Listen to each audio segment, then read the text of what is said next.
un lieu unique avec un jardin de 1000 m² orné de vignes, idéal pour vos repas et réunions d'affaires. Regardez le Club Éco d'ObjectiveNews.tv avec l'hôtel Radisson Blu Toulouse Aéroport.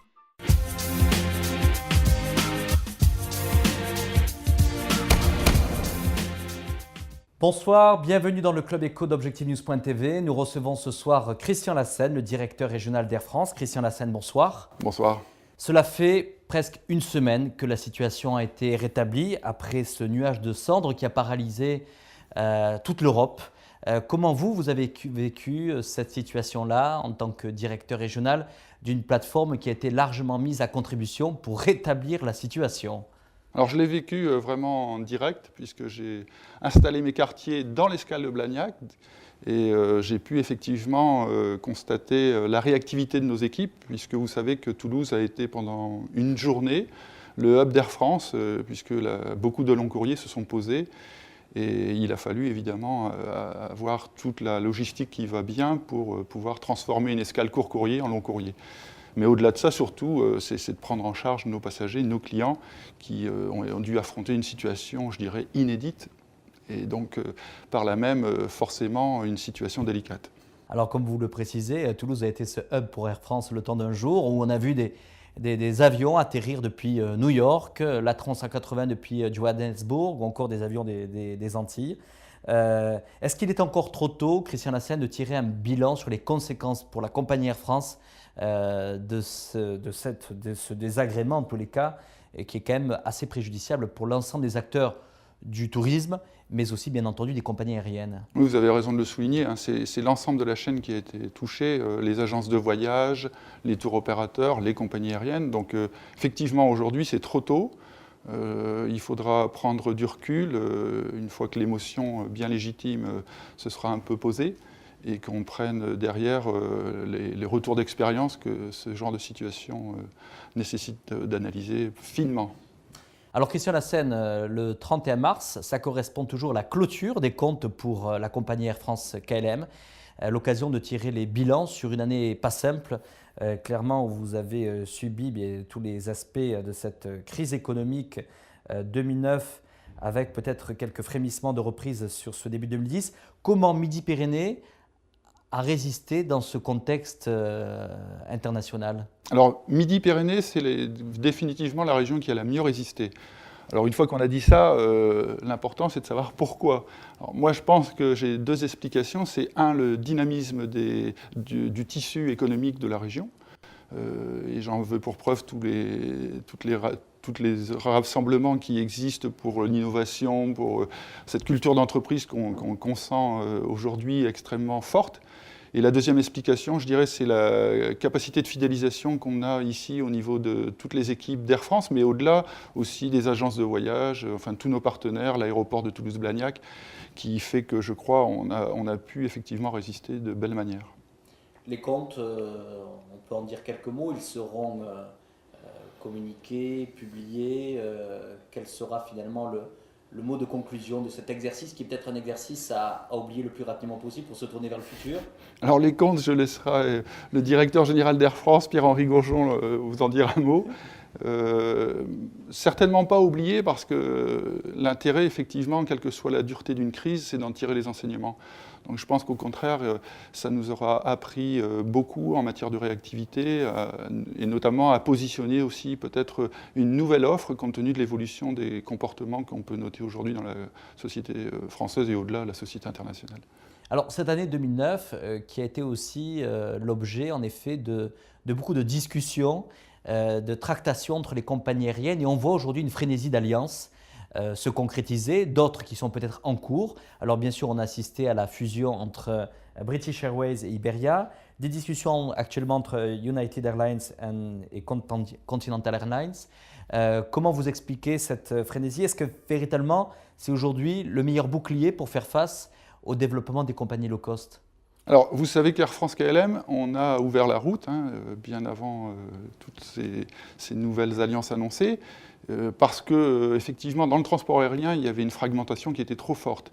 Et quand vous parlez de bouclier, je crois que c'est la bonne image. Effectivement, en période de crise, on se rend compte que les alliances permettent effectivement de sauvegarder le réseau, le network, tout en préservant, je dirais, les nécessaires économies que l'on doit réaliser quand on est en période de crise.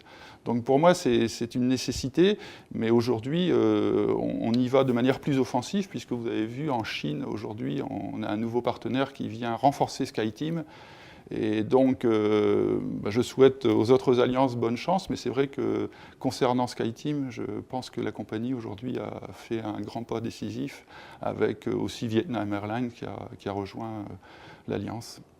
Alors Air France qui avait également pris des prédispositions pour lancer notamment des nouveaux produits, notamment cette nouvelle classe premium. C'est peut-être l'occasion, Christian Lassène, puisque maintenant ça fait quelques semaines qu'elle a été expérimentée, proposée à vos clients. Quel est le bilan que nous pouvons tirer d'ores et déjà ? Alors, bilan, c'est un peu tôt parce que Premium Voyageur, c'est une classe qui a effectivement été mise en ligne il y a quelques semaines, sur quelques lignes, puisqu'il fallait évidemment équiper les avions. Hein. Vous savez que c'est une classe de transport à part entière. C'est une nouvelle cabine. C'est une nouvelle cabine, hein, et ça c'est important, on l'oublie, c'est pas simplement un siège, c'est une nouvelle cabine avec l'ambiance qui va avec, et c'est ça aussi qui nous permet de la valoriser dans l'ensemble des produits d'Air France. Et en tout cas, les premiers retours, c'est qu'à la fois ça correspond à une attente des entreprises qui veulent à la fois être, je dirais, très scrupuleuses de leur budget, mais en même temps du bien-être de leurs collaborateurs.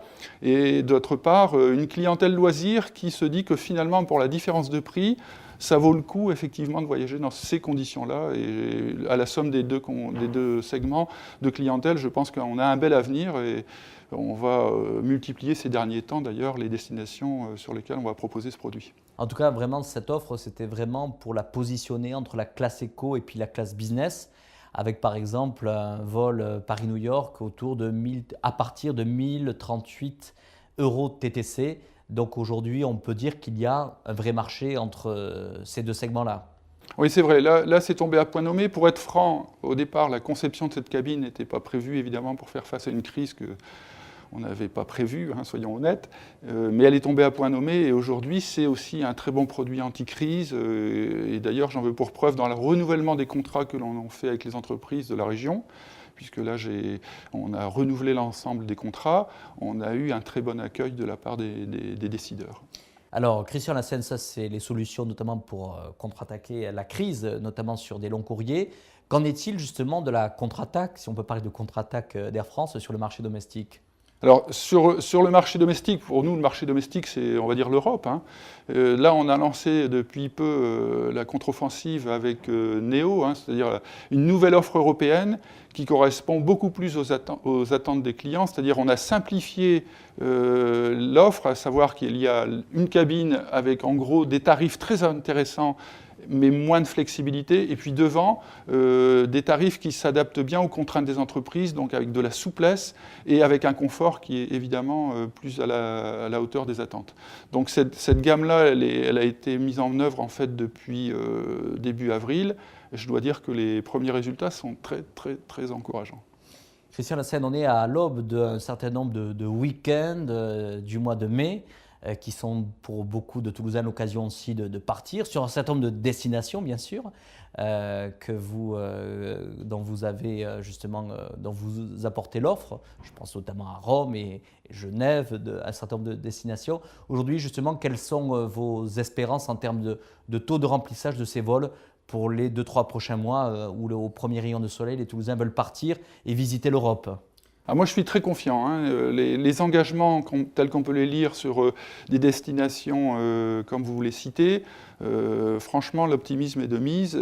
J'ai une nouvelle palette qu'on rouvre qui s'appelle la Corse. Vous savez qu'on a 3 perles à notre actif, hein, Ajaccio, Bastia et Calvi. Et de ce que je peux lire des engagements, effectivement, je me rends compte que les Toulousains vont répondre massivement à l'offre qui est faite et qui est distribuée.